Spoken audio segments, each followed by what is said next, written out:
দুটি সংখ্যার লসাগু 495 এবং গসাগু 5। যদি সংখ্যা দুটির যোগফল 100 হয় তাহলে সংখ্যা দুটির বিয়োগফল কত হবে? 10, 46, 50 না 60? সেক্ষেত্রে কী হবে?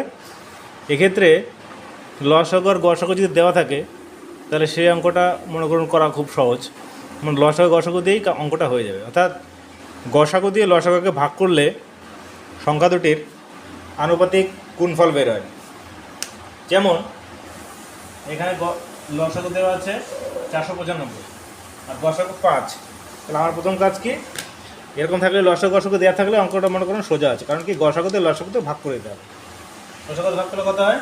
495কে 5 দিয়ে ভাগ তাহলে কত হয়?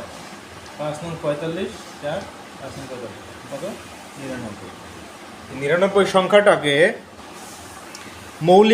পরস্পর মৌলিক সংখ্যায় এটাকে গুণাকারে ভাগ করতে হবে। কীভাবে? 95টাকে লেখা যায় কত? একটা সংখ্যা লিখে যায় 99 গুণ 1, আর একটা লেখা যায় কত? 9, 11, 99। এবার দুই জোড়া সংখ্যাই হবে, কিন্তু সংখ্যা দুটির যোগফল 100 হতে হবে।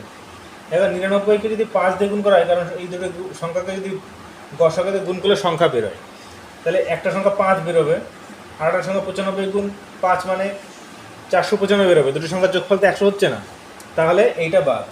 এবার পড়ে থাকছে আমার এইটাকে যদি গসাগু মানে 5, এই 5 দিয়ে এটাকে গুণ করতে হবে। 5 9 45, 5 11 55। তাহলে এই দুটি যোগফল কত? 100। আমাকে বলেছে সংখ্যা দুটির যোগফল 100। যে সংখ্যা দুটির যোগফল 100 হচ্ছে, বলেছে তাদের বিয়োগফল কত। তাহলে এই সংখ্যা দুটির বিয়োগফল 55 45 বিয়োগফল কত হয়? এই দুটি বিয়োগ করা হয় 55 থেকে 45, মানে বড়টা থেকে ছোটোটা বিয়োগ, তাহলে 10। উত্তর হবে 10।